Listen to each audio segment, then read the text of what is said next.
Magandang araw ka, Anito. Tawagin niyo na lamang ako sa pangalang Dolor. 55 anyos at kasalukuyang naninirahan dito sa kanlurang pulo ng Luzon sa may Gulpo, Lingayen, Pangasinan. Alam naman nating mga Pilipino na ang Pangasinan ay pangunahing rehiyon na pagawaan ng asin at numero 1 simputi ng niebe, ang produkto ng asin ng Dasol. Kilala din ang lalawigan sa pinakamaraming produkto ng tabako, kaya tinawag ito na Tobacco Cup. Nabanggit ko ang asin dahil may kaugnayan ito sa ibabahagi kong kwento na hango sa sarili kong karanasan bilang tindera ng asin sa aking kapanahunan. Kasama din sa aking talambuhay ang aking yumaong lolo na itago na lamang natin sa pangalang Lolo Apostol na isang albularyo. Ngayong kasalukuyan ay ganap na akong biyuda dahil sumakabilang buhay na ang aking asawa. Kasama ko ngayon ang aking mga apo na mismong nag-aalaga sa akin. Gayunpaman, kahit ganap na akong matanda, ay kumakayod pa rin ako upang matulungan ang aking mga apo makapagtapos sa kanilang pag-aaral. Mayroon kasi akong sariling pwesto sa palengke kahit na nakapagtapos ako sa aking pag-aaral. Ang ibabahagi kong kwento ay naganap sa taong dekada 80 noong makainkwentro ko ang mga nilalang na nagtatago sa anino ng dilim. Ang pangyayaring ito kailanmay hinding-hindi ko makakalimutan sa tanang buhay ko. Tuwing nagbabalik tanaw ang trahedyang ito, ay nagsisitayuan pa rin ang aking mga balahibo. 1982, Pangasinan. Taong 1982. Sa panahong ito ay nasa edad pa lamang ako na 14. Isang dalagitang ubod ng hinhin at mahiyain. Tinatawag din nila akong anak pawikan dahil mabilis akong umiyak. Konting biro lang sa akin ng ilan kong kamag-aral na tila hindi ko nagustuhan ay humahagulgol na ako. Ewan ko ba sa aking sarili kung bakit mabilis akong masaktan pagdating sa emosyonal na bagay. Marahil balat sibuyas lang talaga ako. Ngunit kapag naipon ng sama ng loob sa aking dibdib, ay nagiging palaban akong babae. Sir Eric, bali 4 kaming magkakapatid at ako ang bunso sa amin. Dahil ako nga ang bunso sa aming magkakapatid, ay hindi maiwasan na lumaki ako sa atensyon ni na Lolo Apostol at Lola Olga. Sa madaling salita, ay busog ako sa kalinga ng aking lolo't lola. Mas higit na mahal ko ang mga ito kaysa sa aking mga magulang. Sa katunayan nga, ay doon ako natutulog sa bahay ng mga magulang ng aking tatay Diego. Mayroon kasing sariling bahay ang aking lolo't lola na may ilang di pa lang ang layo sa bahay namin. Palagi kasing wala noon si tatay Diego at madalas ito nasa ibang lugar para magtrabaho bilang karpintero. Habang si Nanay Rita na may abala sa paggawa ng malagkit na bigas na ginagawa nitong biko at suman. Minsan gumagawa din ito ng kalamay na binibenta nito sa harap ng paaralan. Malalaki na kasi kami at hindi na kailangan ng gabay ng magulang.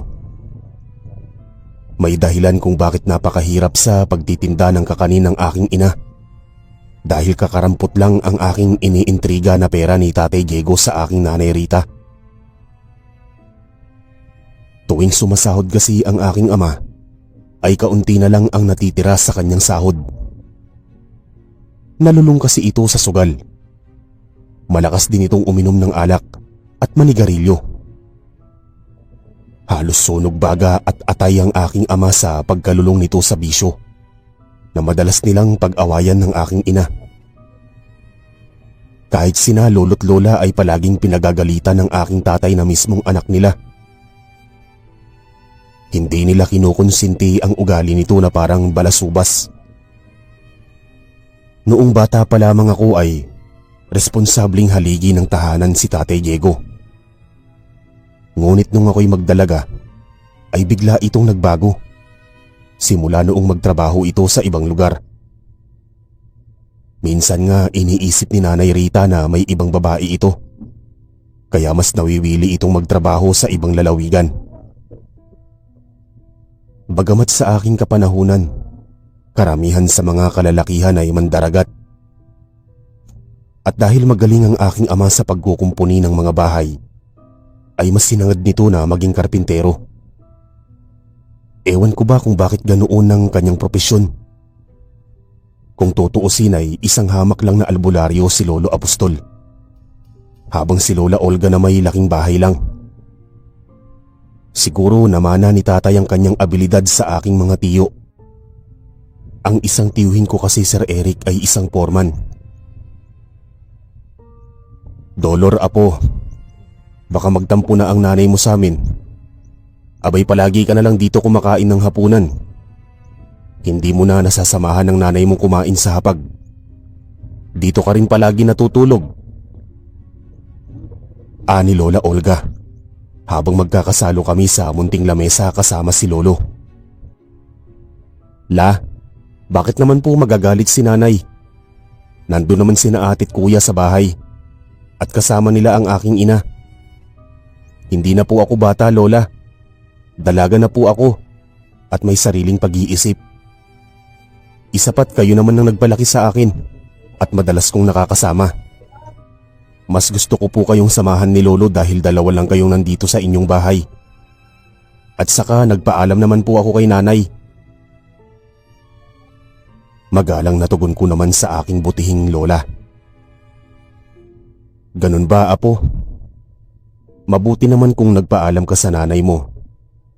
Iniiwasan lang namin ng lolo mo na magtampo ang nanay mo. Lalo't sakit sa ulo ang tatay mo sa kanya. Ewan ko ba dyan sa tatay mo kung kailan tumanda na saka naman naging pabaya sa inyong pamilya.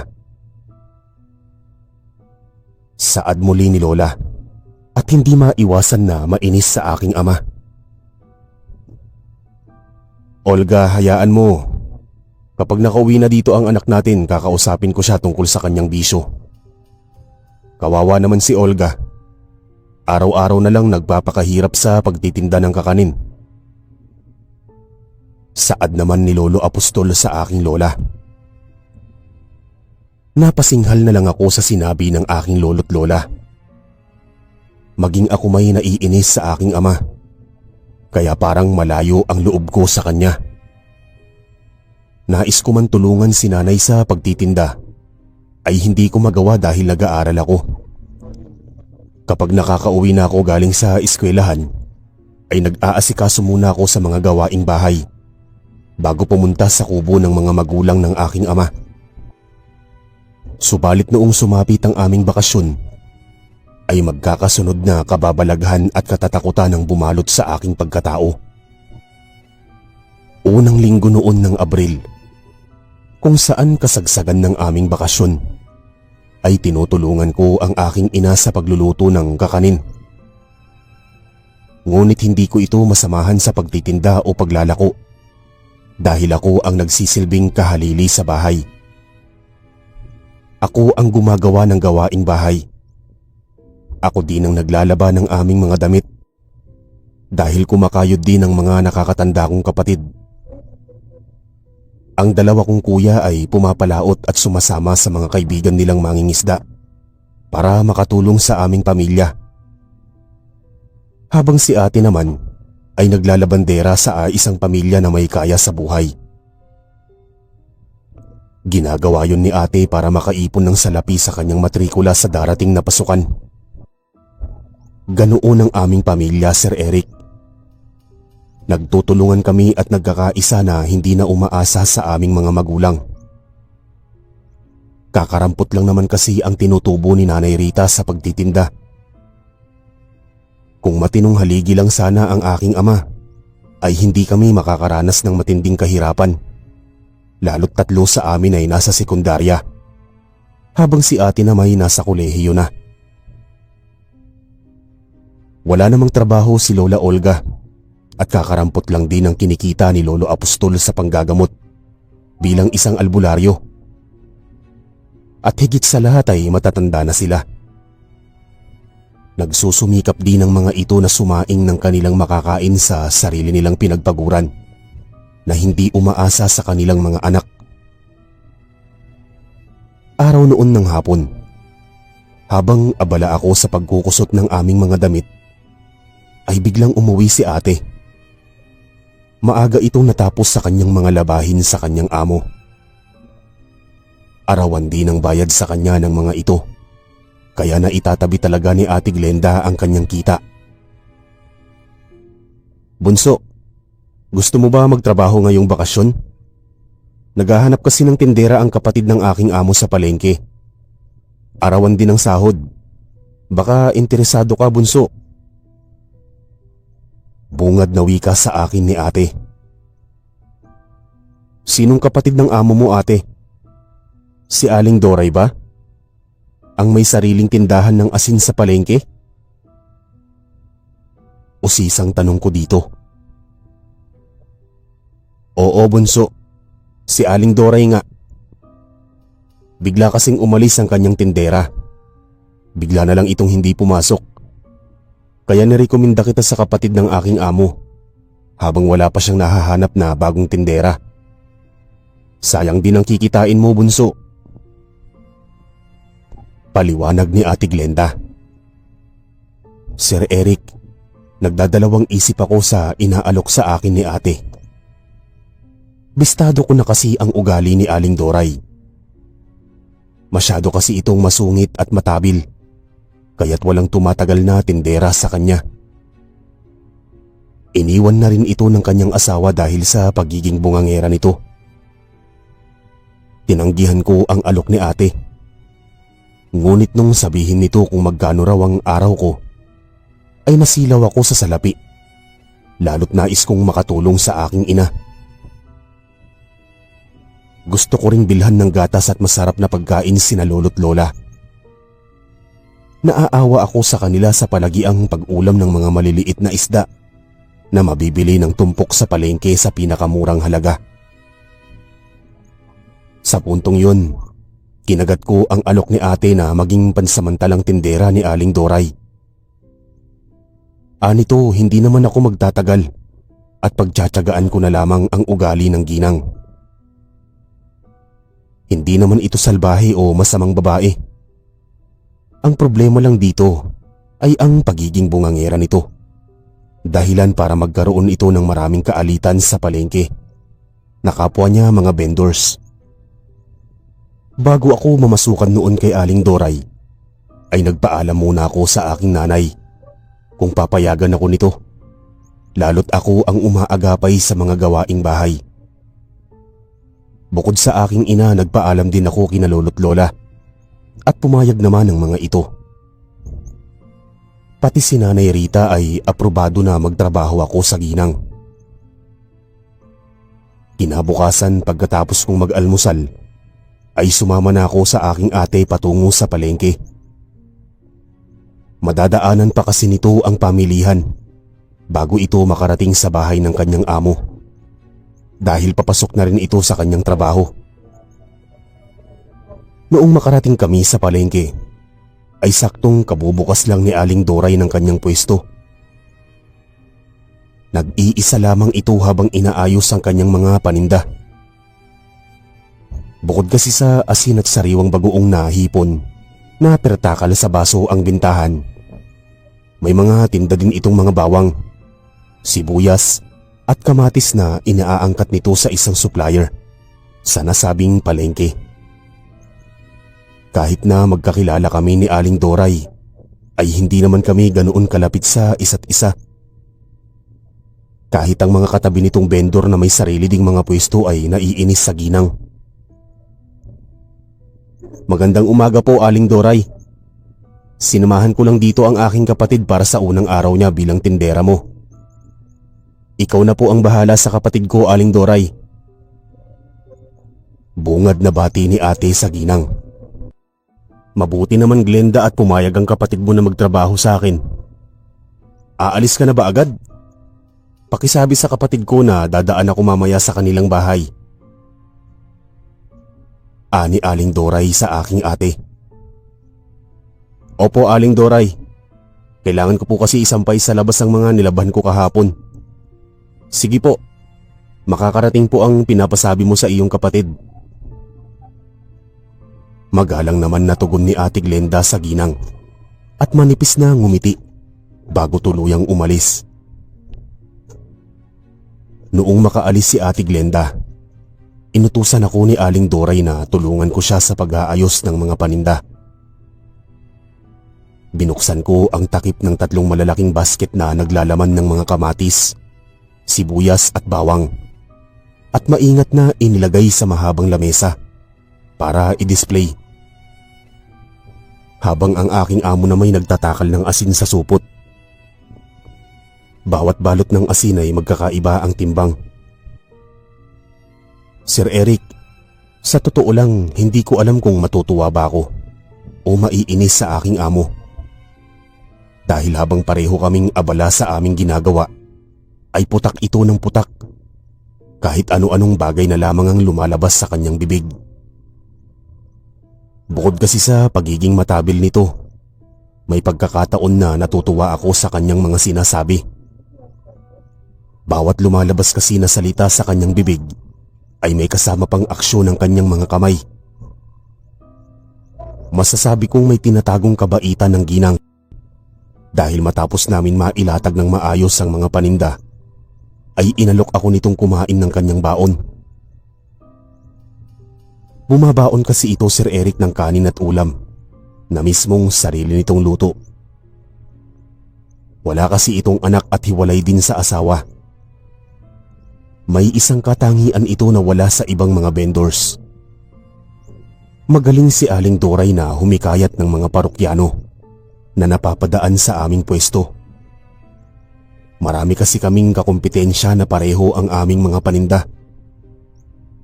Maganda ang kalidad ng asin ng aking amo dahil napakaputi nito. Hindi kasi lahat ng asin ay kasing puti ng nyebe ang kulay nito. Kaya pala maraming naiinis sa ginang ay mas mabenta ang kanyang mga tinda. Pinuri pa nga ako ni Aling Doray dahil mas naging mabenta ang kanyang mga produkto nung mag-umpisa akong magtendera sa kanya. Anito, swerte daw ako sa kanya. Sa 1 linggong pamamasukan ko sa tindahan ni Aling Doray, ay nakuha ko ang kanyang ugali. Ni minsan, hindi niya ako nagawang pagalitan o sermonan dahil masipag daw ako sa aking trabaho. Natutuwa ito sa akin sapagkat walang tigil ako sa pagtatawag ng mga mamimili na napapadaan sa makitid na pasilyong lupa. Sa 7 araw na pamamasukan ko bilang tindera, ay nakalikom ako ng sapat na pera. Bumili ako ng ilang kilong bigas para sa amin at para kina lolo't lola. Binilhan ko din ng gatas ang mga magulang ni Tatay Diego. Natuwa naman sina Lolo Apostol at Lola Olga sa aking ginawa dahil binilhan ko ang mga ito ng pangunahin nilang pangangailangan. Higit sa lahat ay nakatikim din sila ng karne sa sarili kong pinagpaguran. Subalit sa mga sumunod na araw ay isang pangyayari ang hindi ko inaasahan sa palengke. Araw noon ng Sabado, kung saan dinadagsa ng mga mamimili ang palengke, ay nagpaalam sa akin si Aling Doray na uuwi muna ito sa kanilang bahay. Naiwan kasi nito ang nilutong pagkain para sa aming tanghalian. Hindi ko noon sukat akalain na libre ako sa pagkain at merienda. Ipinagkatiwala nito sa akin ng kanyang tindahan, pati ang puting apron na may 2 bulusa sa unahan na nagsisilbing lalagyan ng benta, ay pinagkatiwala din nito sa aking mga kamay. Hindi nga nito kinuha ang pera sa bulsa ng apron na tila lubos na pagtitiwala sa akin. Nagmamadali noon umalis si Aling Doray matapos nitong magpaalam. Aniya, hindi naman daw ito magtatagal. Noong makaalis ang ginang, ay nagsisimula ng dumagsa ang mga namimili. Naging maingay ang bawat katabi kong pwesto sa pag-alok ng kanilang mga paninda. Hindi naman ako nagpakabog ng mga panahong yon, Sir Eric. Bawat taong napapadaan ay magiliw kong hinihikayat na bumili sa akin. Ginagamit ko ang marikit kong boses para mapilitan silang bumili ng aking mga paninda. Dahil ako nga ang pinakabatang tindera sa mga nakahilirang pwesto, lalo't nagtataglay din naman ako kahit papaano ng kaunting karisma, ay napapalingon sa akin ng ilang mga parokyanong kalalakihan. Palihim pa nga akong napapangiti noong lumipat ang mga ito sa tindahan ng aking amo, kahit naroon silang nakatumbok sa kabilang pwesto. Imbis na bumili ang mga customer sa katabi kong tindahan, ay naudlot ang mga ito sa pamimili ng kanilang mga bibilhin at nagmamadaling lumipat sa akin na labis kong ikinatuwa. Kanya-kanyang pili ng mga kamatis at sibuyas ang mga mamimili, habang ang iba na may pinipilahan ng asin. Nagulat pa nga ako noon dahil hindi ko namamalayan na napapaubos ko na ang mga nakabalot na asin. Kaya't bawat bumibili ng asin ay tumatakal pa ako at mabilis na nilalagay sa supot habang malikot ang aking mga mata sa aking mga customer. Pati ang bagoong ay halos mga lahati na rin sa timba.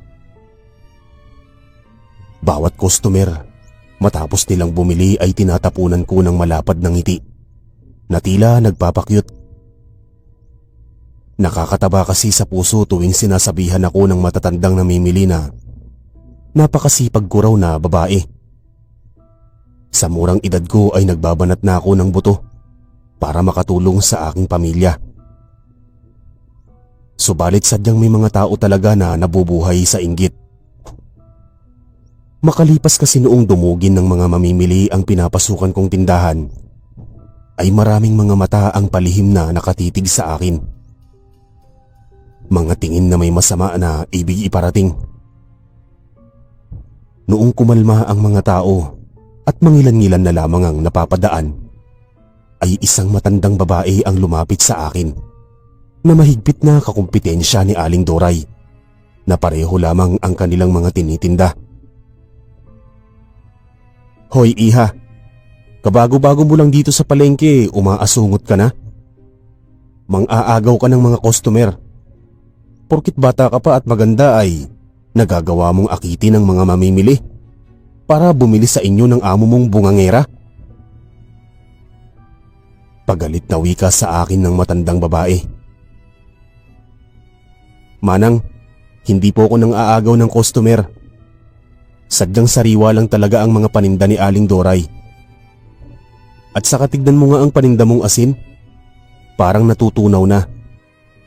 Palibhasa po hinahalo mo ang mga lumang asin sa mga bago.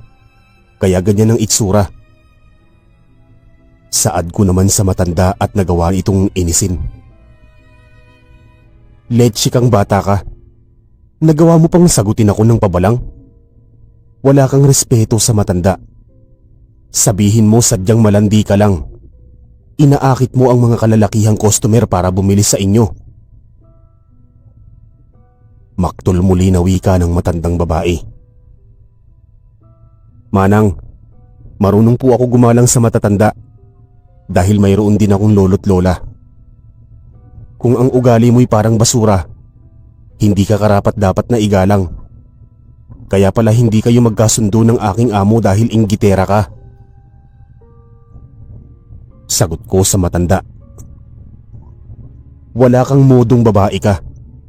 Hindi mo na talaga ako ginalang. Nanggagalaiting wika ng matandang babae, dahilan para sumiklab ang galit nito. Dumating na nga sa punto na sinampal ako nito at pinagsabihan ng masama. Pinagmumura ako nito, bugso ng kanyang galit. Sa puntong yun, mas lalong nagalit ang matanda. Dinampot nito ang mga paninda kong kamatis at itinapon sa lupa. Matapos nitong itapon ng mga kamatis ay walang habas itong inapak-apakan, dahilan para madurog ang mga ito. Sa tindi ng galit ko, Sir Eric, mabilis akong tumungo sa kanyang tindahan at ganoon din ang ginawa ko sa kanyang mga paninda. Hindi ko lubos akalain na kamag-anak pala ng matanda ang katabi pa nitong pwesto. Nagulat na lamang ako nang lapitan ko ng isang babae na halos kaedad lang ni Aling Doray. Hinablot nito ang aking buhok at walang awa akong sinabunutan. Dumating na rin sa punto na nilapitan ako ng nakaalitan kong matanda at pinaghihila nito ang aking mahabang buhok. Pinagtulungan ako ng dalawa hanggang sa kaladkarin nila ako sa mga nadurog na kamatis sa lupa at nilugmok doon ang aking muka. Wala akong nagawa kundi ang sumigaw at humingi ng tulong dahil nasasaktan ako. Wala akong laban sa kanila dahil di hamak na mas malaki ang mga ito sa akin.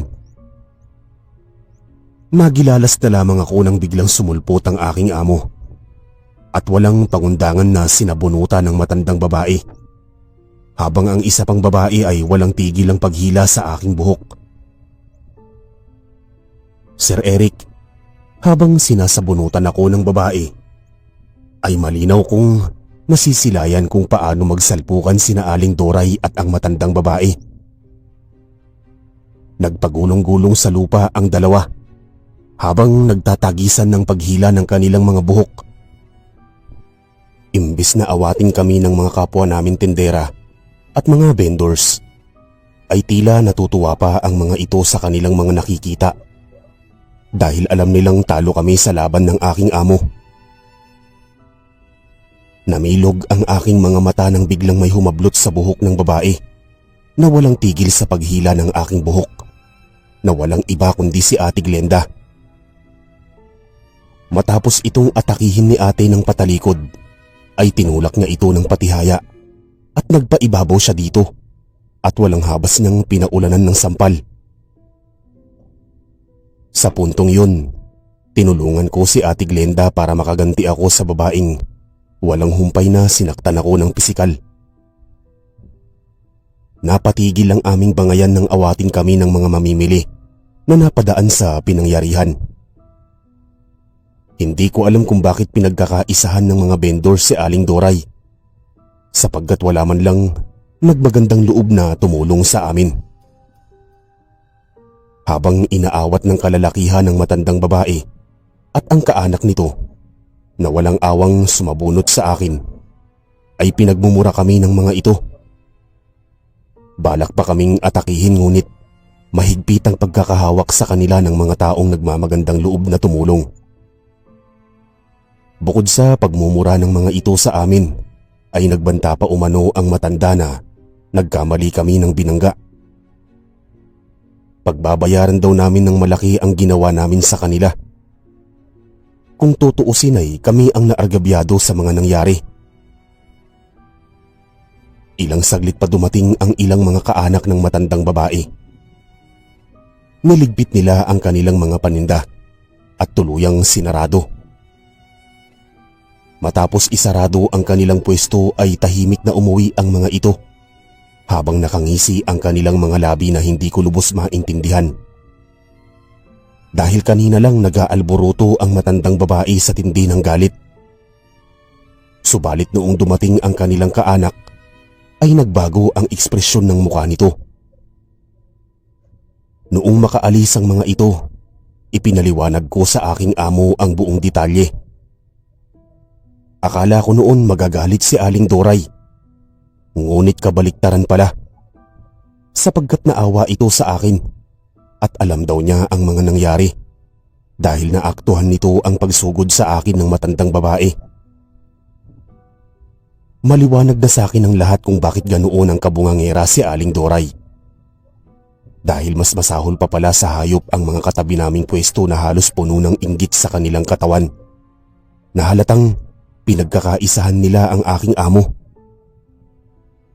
Pakiwari ko'y nalagasan ako ng maraming hibla ng buhok.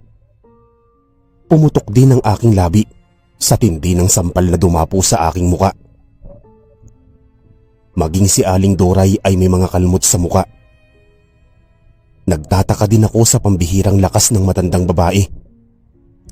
Mas triple ang pisikal na lakas nito sa amin ng aking amo, kahit matanda na ito. Naawa naman si Ate Glenda sa akin, Sir Eric.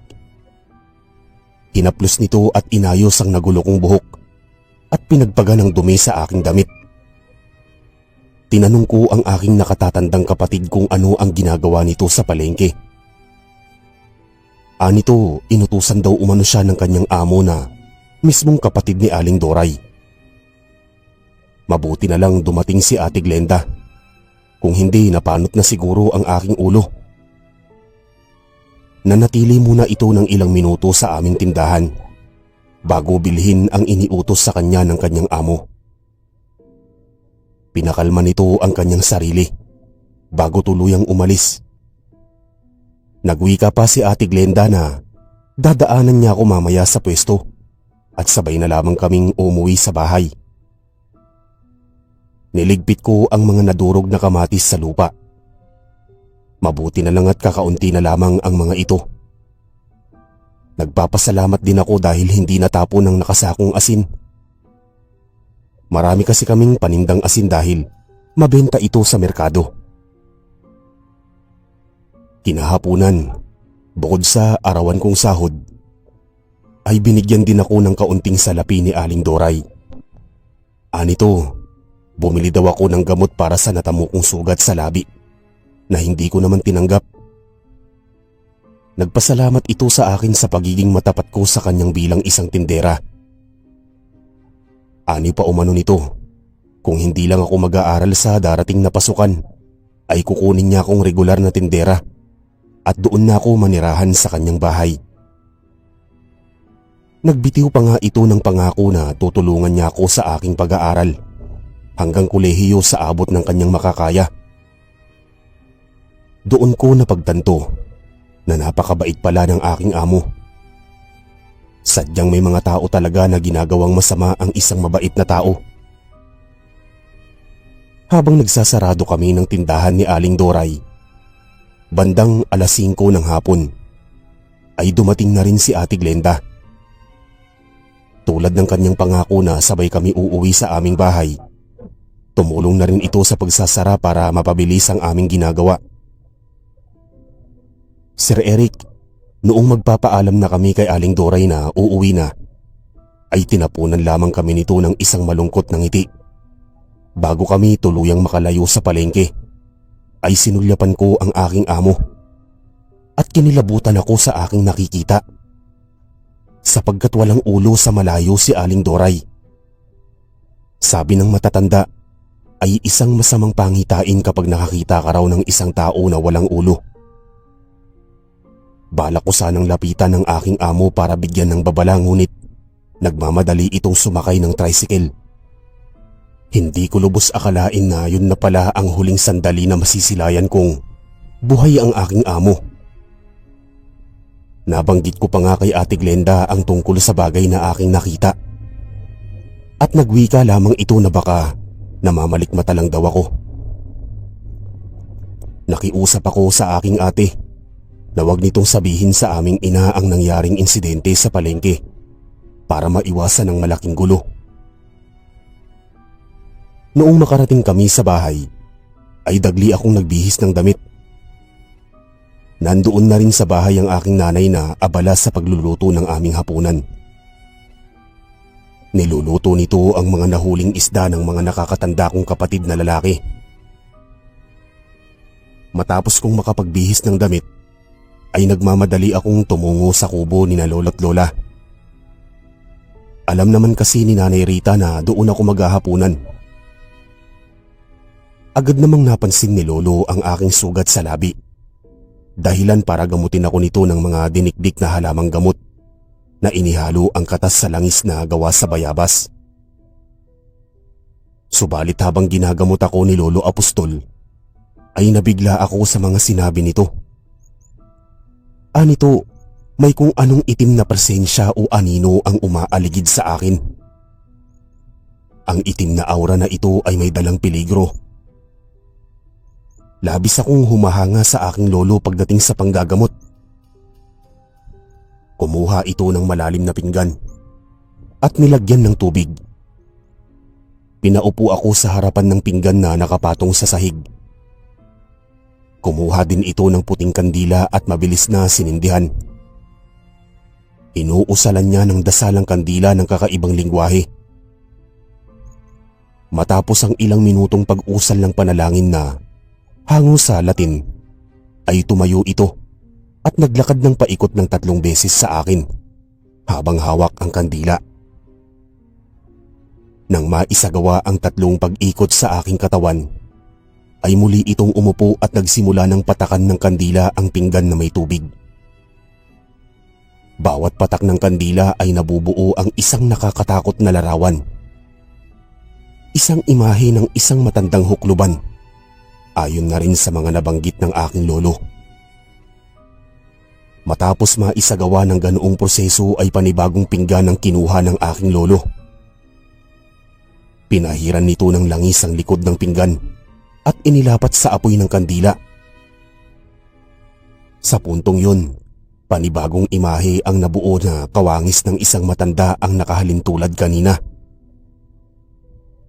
Pinatay ni lolo ang sindi ng kandila at ginuhitan ng krus ang ilalim ng pinggan kung saan nabuo ang imahe.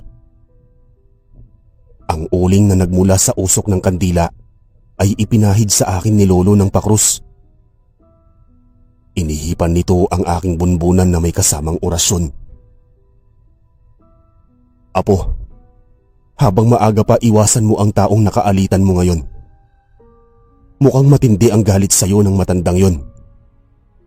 Bago ka palang nakapasok sa aming tahanan, naramdaman ko na ang itim na aninong sumusunod sa iyo.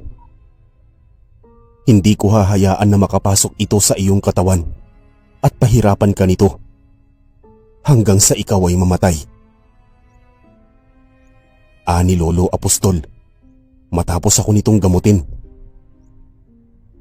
Sir Eric, hanga talaga ako sa husay ng pagiging albularyo ng aking lolo. Nalaman agad nito na isang matandang babae ang aking nakaaway. Anito, hindi pangkaraniwang matanda ang balak akong gambalain. Bagkus, isa raw itong mabagsik na mangbabarang. Ani pa umano ni Lolo Apostol, matapos niya akong gamutin at bigyan ng matinding orasyon, ay nagawa niyang itaboy ang itim na usok na hindi ko naman nakikita. Dahil nag-aalala ako sa buhay ni Aling Doray, ay balak kong sabihin sa aking lolo ang tungkol sa nasaksihan ko kanina sa aking amo na wala itong ulo. Akmang sasabihin ko na sana ito ay biglang dumating ang aking ina. Bitbit ang 2 sisidlan na naglalaman ng ulam. Tila panig talaga sa aking sinalolo't lola dahil kusa nilang inilihim sa aking nanay Rita ang nangyari kanina sa palengke at sa panggagamot sa akin ni Lolo Apostol. Natatakot kasi ako na malaman ito ng aking ina dahil paniguradong lulusubin nito ang matandang babae sa palengke. Nay, Tay, dinalhan ko po kayo ng ulam. Dinamihan ko na ito dahil alam kong dito kakain si Dolor. Medyo maganda kasi ang huling isda ngayon ng inyong mga apo. Bungad na wika ni Nanay Rita sa 2 matanda. Rita, napakaswerte mo dahil nagkaroon ka ng mga anak na mababait at matulungin sa ating pamilya. Lalo na itong si Dolor. Nalabis na uunawaan ang mga ginagawa mong sakripisyo na maitaguyod ang inyong pamilya. Patawad Rita, kung puro pasakit na lang ang binibigay sa iyo ng aming anak. Mapangdamdaming wika ni Lola Olga sa aking nanay. Humingi din ito ng pasensya sa pagiging irresponsableng ama ng kanilang anak na mismong tatay ko. Ngumiti lang ang aking ina sa sinabi ni Lola. Ngunit ang ngiting yun ay tila may lungkot sa kanyang mga mata. Kahit na pabaya sa amin si Tatay Diego pagdating sa pinansyal na bagay, ay hindi naman ito mapanakit na tao. Ni minsan sa tanang buhay naming magkakapatid ay hindi kami nakaranas ng masasakit na salita o palo sa aming ama. Hindi rin nagawang pagbuhatan ng kamay ni Tatay Diego si Nanay Rita. Masaya pa rin ako na ito ang aking naging ama dahil simula noong mga bata pa lamang kami ay hindi kami nito nagawang pabayaan. Dolor, hindi ka ba nahihirapan sa trabaho mo sa palengke? Basta tandaan mo nak, hindi kita pinilit magbanat ng buto para kumita ng pera. Anumang oras pwede kang tumigil sa iyong trabaho at pumirmi na lang sa bahay ngayong bakasyon. 1 taon na lang at makakagraduate na ang ate Glenda mo sa kolehiyo. Ani Nanay Rita sa akin bago lumabas sa bahay ni na lolo't lola. Sa pagkakataong yon, nakalimutan ko nang sabihin sa aking lolo ang tungkol kay Aling Doray. Matapos namin maghapunan ay ako na rin ang nagligpit at naghugas ng aming pinagkainan. At dahil napagod ako sa mga naging kaganapan sa buong maghapon, lalo't ginamot din ako ni Lolo Apostol, ay mabilis akong nakatulog. Kinabukasan, huli na ang lahat nung maalala ko ang tungkol sa aking amo, na nakita ko ito na walang ulo. Nagmamadali akong bumangon sa higaan. Naghilamos lang ako ng aking muka at dagling nagbihis ng damit dahil bawal akong maligo. Ayon na rin sa sinabi ng aking lolo. Kailangan maaga pa ay naroon na ako sa palengke para tulungan sa pagbubukas ng pwesto si Aling Doray. Magkasama kami ni Ate Glenda lumabas ng aming bahay patungo sa pamilihan. Subalit noong makarating kami sa tindahan ay wala pa doon si Aling Doray. Pati ang pwesto ng matandang babae na aming nakaalitan ay nakasarado din na hindi ko lubos maunawaan.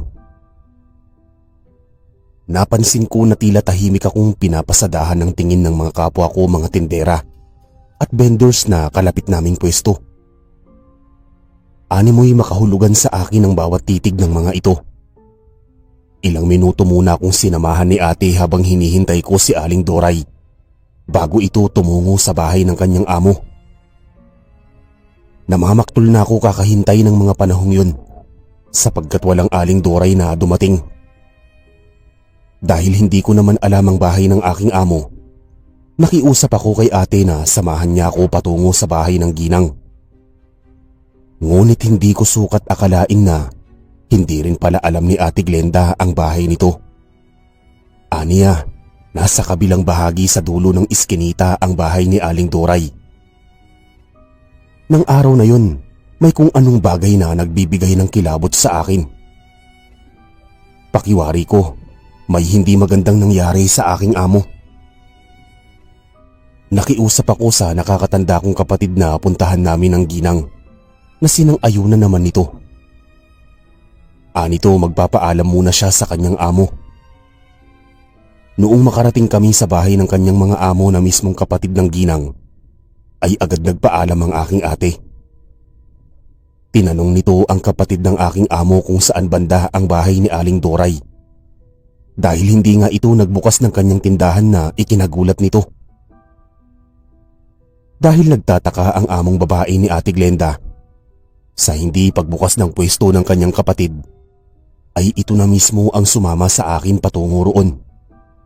At sinabihan nito ang aking ate na wag nang sumama at gawin na lang ang mga gawain sa kanilang bahay.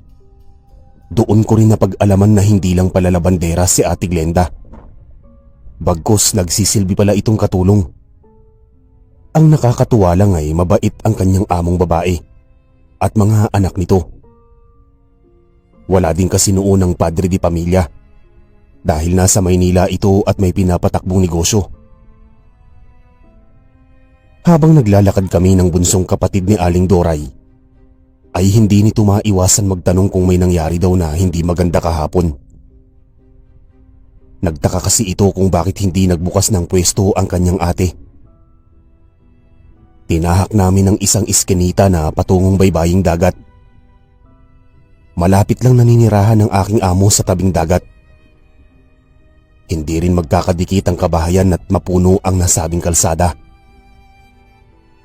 Gayunpaman, maganda ang patag na daan dahil nagsisilbi din itong main road na daanan ng mga pampasahirong tricycle na kinakargahan ng mga produkto na galing sa karagatan tulad ng mga isda na nakalagay sa banyera at sako-sakong asin. Noong marating namin ang pinakadulong bahagi ng kalsada, ay tumambad sa akin ang napakagandang karagatan. Lumihis kami ng daan at ilang hakbang lang ay muling bumungad sa akin ang isang kalakihang bahay. Sementado ang bahaging ibaba at tabla naman sa itaas. Maganda ang bahay ni Aling Doray, lalo't gawa sa galbanisado ang bubungan. Malawak din ang balkonahe at pinturado ang mga dingding. Sir Eric, habang papalapit kami sa bahay ng aking amo, palakas ng palakas naman ang kabog ng aking dibdib. Ewan ko ba kung bakit tensyonado ako ng mga oras na yon. Bago kami makapasok sa malawak na balkonahe, ay agad namin napansin ng ginang ang napakaraming langaw na nakadapo sa dingding. Tinawag ng kasama ko ang pangalan ni Aling Doray, subalit walang sumasagot. Nagawa na ngang sumigaw ng ginang ngunit wala pa rin itong naging tugon. Nakakandado ang pintuan at nakasarado ang lahat ng bintana. Naguguluhan ang aking kasama dahil alam niyang maaga nagigising ang kanyang nakakatandang kapatid. Tumungo kami sa likod bahay at nagbabaka sakali na bukas ang pinto doon. Ngunit nakakandado din ito sa loob. Matibay kasi ang pintuan at gawa sa makapal na tabla na may magandang disenyo, kaya't hindi basta-basta ito mabubuksan. Dumating sa punto na kinalampag ng kasama ko ang pinto at baka mahimbing lang na natutulog si Aling Doray. Ngunit wala talagang naging tugon, dahilan para mag-alala kami. Tumungo kami sa kalapit bahay ni Aling Doray para humingi ng tulong na mabuksan ang pinto ng bahay nito. Mabuti na lamang may mag-aamang mandaragat na naroon palabas ng kanilang tahanan para pumalaot. Nakisuyo ang ginang kung maaaring sa pilitan nilang buksan ang dahon ng pinto sa bahay ni Aling Doray. Sir Eric, muli kaming bumalik sa bahay ng aking amo kasama ang 3 lalaki. Sinubukan nilang buksan ang pinto ngunit nabigo sila sa tibay nito. Walang ibang paraan kundi sirain ang bintana. Noong magiba nila ang bintana ay pumasok ang isang lalaki at mabilis na binuksan ang lock sa loob. Noong mabuksan ng lalaki ang dahon ng pinto ay kita ko sa kanyang muka ang matinding takot na tila ba naninigas ang kanyang mga panga.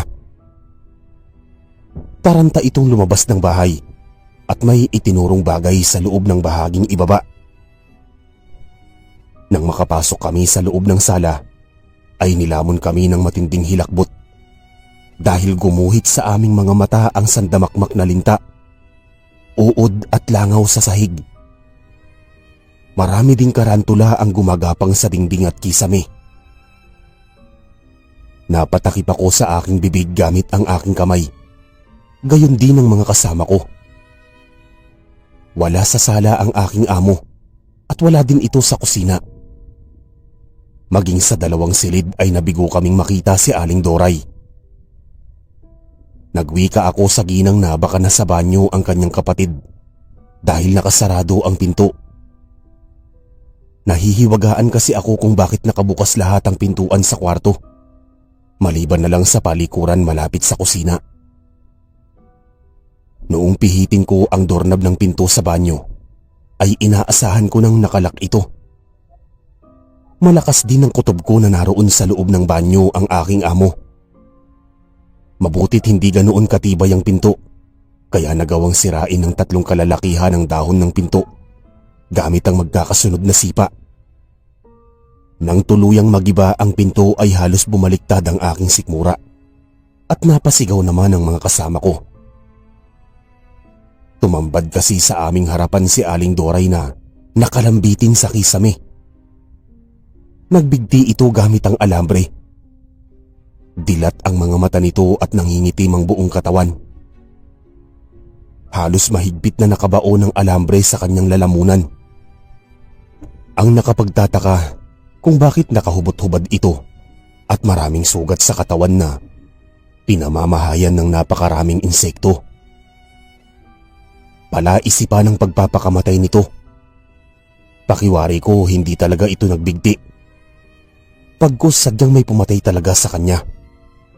Subalit hindi ko lubos maintindihan kung bakit pinamahayan ng mga sarit-samong insekto ang katawan nito at saan nanggaling ang sandamakmak na linta, uod at langaw. Alam ng among babae ni Ate Glenda na maraming nakakaalitan ng kanyang nakakatandang kapatid sa palengke. Ngunit ang nangyari sa amin nung nakaraang araw ay hindi nito alam. Sir Eric, hindi namin ginalaw o hinawakan man lang ang bangkay ni Aling Doray. Nagmagandang loob ang kalalakihan na ipaalam ito sa kinauukulan upang imbestigahan. Sinisiyasat ng kapulisan ang bawat sulok sa bahay ng aking amo. Nagtulungan ng kawani ng lugar na itaboy ang napakaraming insekto sa tahanan ni Aling Doray. Noong dalhin sa punerarya ang labi ng aking amo, ay sumailalim ito sa otopsiya. Sinabi ng imbalsamador na halatang binarang ang biktima bago ito nagpatiwakal. Ayon kasi sa mga pulis, ay wala namang naganap na foul play. Sadyang nagpakamatay talaga ang aking amo.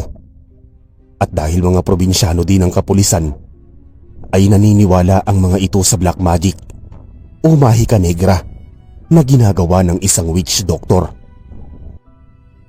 Sa puntong yun, naglakas loob ako na isiwalat sa alagad ng batas ang tungkol sa naganap na malaking gulo na kinasangkutan namin ni Aling Doray bago ito namatay. Binanggit ko sa imbestigador na pinagbantaan ang aming buhay ng matandang babae na aming nakaaway sa palengke. Nilamon ng masidhing puot at galit ang kapatid ng aking amo. Inalam nito kung sino ang nakaaway namin kahapon. Pumunta kami sa palengke kasama ang mga pulis para tanungin ang mga vendors kung saan ang bahay ng matandang babae. Ngunit tahimik lang ang mga ito. Anilay, hindi alam ng mga ito ang bahay ng nasabing matandang babae na para bang may kinakatakutan ng mga ito.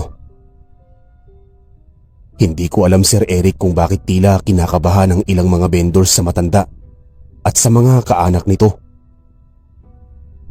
Hanggang sa isang pulubi na lalaki ang lumapit sa mga pulis. Kilala ko ang mukha ng nasabing pulubi dahil pag-alagala ito sa palengke para humingi ng limos sa mga tindahan at mamimili. Nasaksihan pala ng pulubi ang mga nangyari kahapon at alam din nito ang bahay ng matandang babae. Sir Eric, pinuntahan namin ang bahay ng aming nakaaway sa tulong ng pulubi.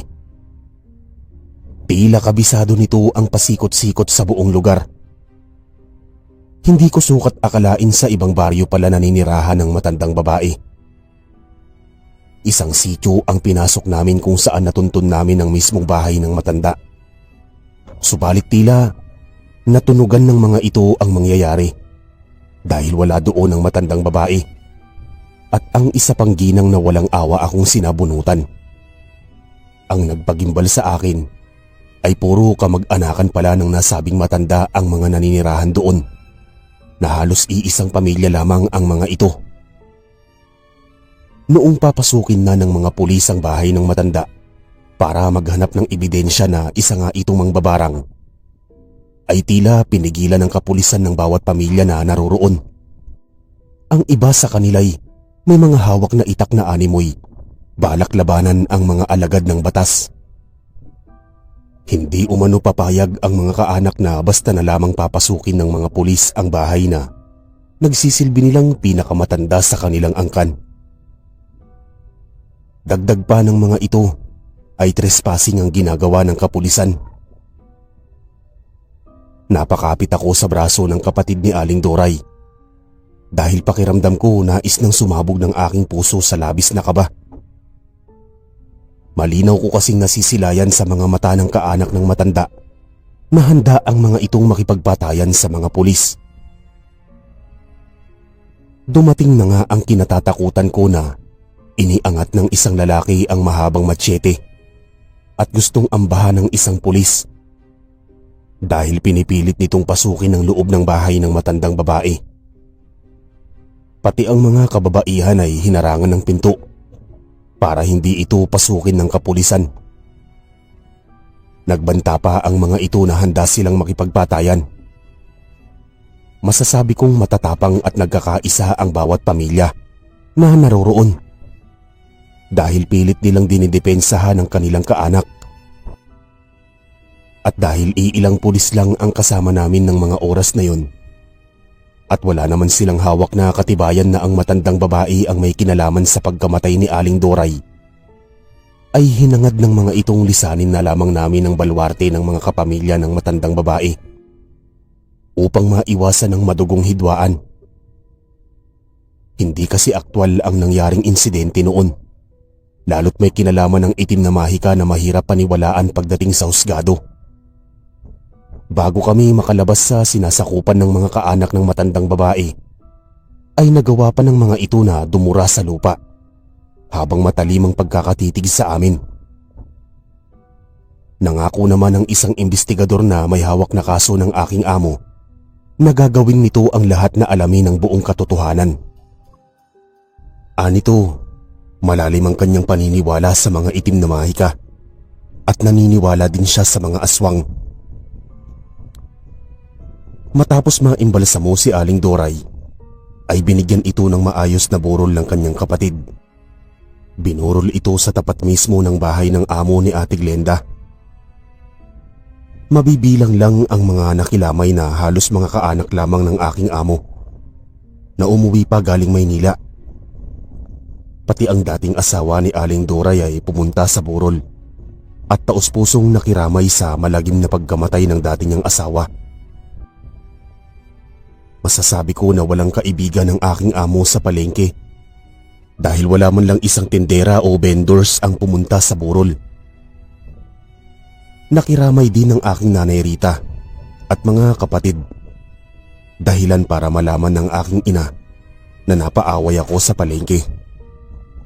Sir Eric, nagulat ako noon nung sabihin ni na lolo't lola na pupunta din sila sa burol ng aking yumaong amo. Hindi ko alam kung bakit dinala ni Lolo Apostol ang gamit nito sa panggagamot. Nakasabit din sa kanyang liig ang medalyon ng 7 arkanghel na matagal na niyang kinaiingatan. Ani umano ng aking lolo, hindi pulis ang kasagutan para mabigyan ng hustisya ang pagkamatay ng aking amo. Hindi basta kriminal ang huhulihin, kundi isang mabagsik na mambabarang at manggagaway. Ako mismo ang maghatid sa aking lolo't lola sa bahay ng amo ni Ate Glenda dahil hindi nila alam ang bahay nito. Umuwi kasi ako noon sa bahay ng mga ito kinagabihan dahil nagpalit ako ng damit. Ako kasi ang nagsisilbing taga-timpla ng kape at naglalagay ng mga biskwit sa pinggan na ibinibigay ko sa mga nakikiramay bilang tulong ko sa kaawa-awa kong amo na biktima ng barang. Noong makarating kami sa pinagbuburulan ay dumungaw sina lolo't lola sa kabaong. Katabi kami ni Ate Glenda habang kausap naman ni Nanay Rita ang mga kaanak ng namatayan. Mukhang matindi ang galit ng mambabarang sa taong nakahimlay sa loob ng kabaong. Nararamdaman ko ang umaaligid na itim na presensya na may kukunin ulit itong buhay. Apo, batid kong nais ka rin patahimikin ng iyong nakaalitan. Mabuti na lamang at naagapan kita. Alam kong may hawak ang nilalang na ito na pagmamay-ari mo, Apo. Ani Lolo, habang nakadungaw kami sa kabaong. Ano po ang ibig mong sabihin, Lolo? Usisang tanong ko dito na may mababang tono. Apo, Maaaring nasa kamay ng nilalang na ito ang ilang bagay na konektado sa inyong katawan. Sabihin na natin na hawak nito ang ilang hibla ng iyong buhok. Isa ang buhok sa mainam gamitin ng mambabarang na pahirapan at patayin ng nais nitong biktimahin. Diretsahang sagot ni Lolo Apostol. Tama nga ang aking lolo na hibla ng aking mga buhok ang pinanghahawakan ng matandang babae. Dahil yun lang ang pwedeng kunin nito sa akin. Buhat ng hablutin nito ang aking buhok. Ani pa umano ni Lolo Apostol. Hindi lang pangkaraniwang mambabarang ang matandang babae. Malakas ang kutob niya na may lahi din itong aswang. Hindi ko alam kung maniniwala ba ako sa aking lolo. Kung aswang talaga ang matandang babae, bakit hindi ito natatakot sa asin at bawang? Pati si Ate Glenda ay napapaisip na rin sa mga nabanggit ng aming lolo.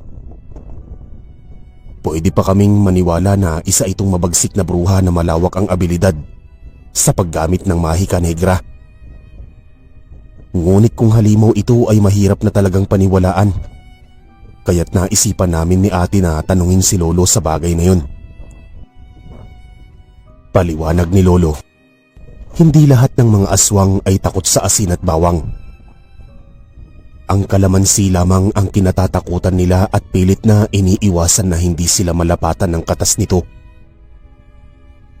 Ani pa umano ni Lolo Apostol, marami ang mga aswang na malayang nakakapasok sa loob ng simbahan. Iba-iba ang antas ng mga nilalang na ito, depende sa angkan na pinagmulan. Ang pinakadelikado raw na uri ng nilalang ay ang pangkaraniwang aswang. Hindi nila kayang magpalit anyo bilang isang mabangis na hayop o halimaw. Para lang silang ordinaryong tao na kumakain ng laman ng tao sa kanila ding niluluto. Kapag ang isang pangkaraniwang aswang ay may lahing mambabarang o manggagaway, ay lubhang mapanganib ito. Aniya, nagtataglay daw ito ng pambihirang lakas na kayang higitan ng antas ng isang mataas na uri ng aswang na tinatawag nilang gabunan na nagmula sa mga maharlikang pamilya. Kung may hawak lang sana si lolo na pagmamay-ari na bagay ng matandang babae, kaya niya raw itong labanan. Ngunit maaaring ikapahamak niya ito o kapalit ng kanyang kamatayan dahil gagamit umano siya ng pinagbabawal na itim na salamangka bilang isang albularyo. Ani lolo, hindi siya makakapayag na mapahamak ako sa kamay ng matandang bruha. Sir Eric, noong gabing yun, kumpirmado na ang lahat na ang matandang babae ang pumatay sa aking amo. Ang umaaligid na presensya sa burol ni Aling Doray, kahalintulad sa itim na aura o anino ng kamatayan na sumusunod sa akin noong makaaway ko ang nasabing matanda. Matapos ang 7 araw na burol ay nagdadalamhati kami na dinala si Aling Doray sa kanyang huling hantungan. Ilang araw din akong bumawi ng aking puyat sa naganap na paglalamay. Subalit sa mga sumunod na araw ay nakiusap sa akin ang kapatid ng namayapa kong amo na buksan muli ang pwesto ni Aling Doray. At ako na muna ang mamamahala habang bakasyon ko pa sa eskwela. Plano ng amo ni Ate Glenda na ito na ang hahawak sa tindahan, lalo't pagmamay-ari ni Aling Doray ang nasabing pwesto. Sayang daw umano ng kita kapag hindi niya ito ipagpapatuloy. Gayunpaman, hindi naman huminto sa pag-iimbestiga ang humahawak sa kaso ng aking namayapang amo. Kahit malabo pa sa sabaw ng pusit, mariresolba ang kahindik-hindik na krimen na may kinalaman sa mahika negra. Noong buksan ko ang pwesto sa tulong ni Ate Glenda at ng kanyang amo, ay nagpatuloy ang pagsusuplay ng mga sariwang asin at mga lamas ng dating supplier ng aking amo. Dahilan na mabenta nga ang aming pwesto. Matapos kasi magawa ni ate ang paglalaba at gawaing bahay sa kanyang amo, ay tinutulungan ako nito sa pagtitinda. Ang pwesto naman ng matandang babae ay tuluyan ng nagsarado, pati ang katabing pwesto nito na pagmamay-ari ng kanyang kaanak. Isang araw ay biglang bumukas ang tindahan ng matandang babae. Ngunit iba na ang may-ari nito. Napag-alaman ko na hindi pala sarili ng matanda ang tindahan at nagbabayad lamang ito ng renta. Habang abala ako noon sa aking mga customer ay napapasulyap ako sa bagong may-ari na nakabili sa nasabing pwesto. Tinatanggal kasi nito ang mga nabubulok na paninda ng matandang babae at ilang mga gamit nitong naiwan. Itinambak ng bagong may-ari ang mga inuuod na kamatis at ilang mga produkto sa labas ng kanyang pwesto dahil may maghahakot namang basurero na kawani ng palengke sa aming lugar. Noong humupa ang mga mamimili ay saglit akong umupo at pinagmamasda ng katabing tindahan. Paparating na rin ng mga oras na yun si Ate Glenda dahil malapit nang sumapit ang tanghaling tapat para dalhan ako ng pagkain at tulungan din ako nito sa pagtitinda. Naging malapit na kasi ako sa puso ng kapatid ng yumao kong amo. Habang tinitignan ko ang kabilang pwesto, ay sinisipat ko ang mga dating paninda at gamit ng matandang babae sa kanyang pwesto. Nasipat ko ang isang pulang suyod na madalas gamitin ng matandang babae. Ang suyod na yun ay may nakapulupot pa na mga puting hibla ng buhok na matutukoy na mismong buhok ito ng matandang bruha. Palihim ko itong kinuha at ibinalot sa silag na supot na ginagamit kong pambalot sa asin. Bigla ko kasing naalala ang mga sinabi ni Lolo Apostol kung paano makakaganti sa pumaslang sa aking amo. Hindi na rin ako noon tatablan ng barang dahil palagi akong dinadasalan ng aking lolo at protektado ako ng kanyang orasyon.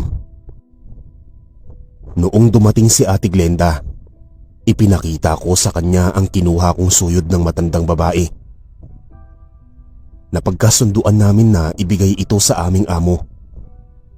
Alam kong may kaakibat na panganib kapag humingi ako ng tulong kay Lolo Apostol na labanan nito ang mambabarang gamit ang pinagbabawal na salamangka. Ayaw ko kasing mapahamak ang aking lolo, lalo't malaking kasalanan ito sa puong lumikha. Kinahaponan, matapos naming isarado ni Ate Glenda ang tindahan, ay magkasama kaming pumunta sa bahay ng aming amo para ibigay ang kabuuang benta. Bukod pa dun, binigay ko na rin dito ang suyod na nakabalot sa supot na agad ko namang sinabi na pagmamay-ari ito ng taong kumitil sa buhay ng kanyang nakakatandang kapatid.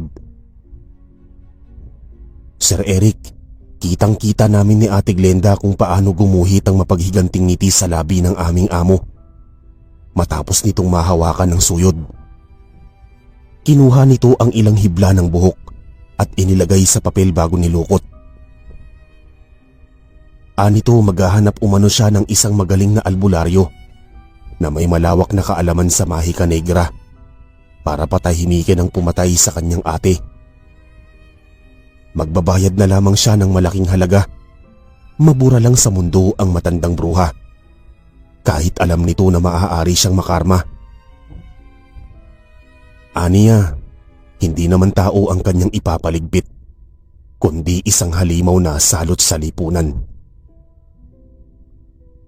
Sir Eric, sa pagpupunyagi ng aking amo na mabigyan ng hustisya ang pagkamatay ni Aling Doray, ay naghanap ito ng isang magaling na witch doctor sa bahaging Samar. Mayroon siyang isang kamag-anak na nakapangasawa ng taga-Samar at humingi siya ng malaking pabor. Ang taong yon ay isa sa mga nakiramay sa burol ni Aling Doray. Ginamit ng aking amo ang kanyang salapi para makapaghiganti. Malaki din kasi ang perang pinapadala ng kanyang asawa na nagpapatakbo ng isang negosyo sa Kamaynilaan. Dahil dalubhasa raw sa pangkukulam at pangbabarang ang nasabing albularyo, ay malaki ang posibilidad na matatalo nito sa larangan ng mahika negra ang matandang bruha. Sa mga sumunod na linggo, kumalat ang bulong-bulungan na namatay raw umano ang matandang babae na aming nakaalitan. Kumalat ang balitang yun sa buong palengke. Masaya naman kami sa nangyari dahil pinagbayaran na ng salary ng krimen kanyang ginawa sa dati kong amo. Ligtas din ang aking pamilya sa mga kaanak ng matandang babae dahil wala kaming kinalaman sa pagkamatay nito. At hindi rin alam ng mga ito kung sino ang pumatay sa kanilang matandang kaanak. Ang sinabi naman ni Lolo Apostol na pamilya umano ng mga aswang ang buong angkan ng matandang babae ay wala pa naman sapat na katibayan. Kung totoo man ito o hindi, ay hindi na yun mahalaga sa akin dahil patay na ang bruha. Sa paglipas ng panahon, ay nakapagtapos ako sa aking pag-aaral sa tulong na rin ng kapatid ni Aling Doray. Naudlot man ng dati kong amo ang kanyang pangako na pag-aralin ako, ay tinupad naman ito ng kanyang kapatid. Nagpapasalamat din ako sa aking lolo dahil nagkaroon ako ng lolo na isang magaling na albularyo na nagligtas sa aking buhay para kontrahin ang barang na maaari kong ikamatay. Humihingi po ako ng paumanhin kung medyo hindi detalyado ang aking pagkakasulat na hindi angkop sa panlasa ng mga listener. Ang sa akin lang ay naibahagi ko sa programang ito ang aking istorya na hango sa sarili kong karanasan. Hindi man ito masyadong nakakatakot, ay nagawa ko namang ibahagi ang aking talambuhay. At para sa akin, ang pangyayaring ito ay kailanmay hinding-hindi ko makakalimutan. Lubos na gumagalang at nagpapasalamat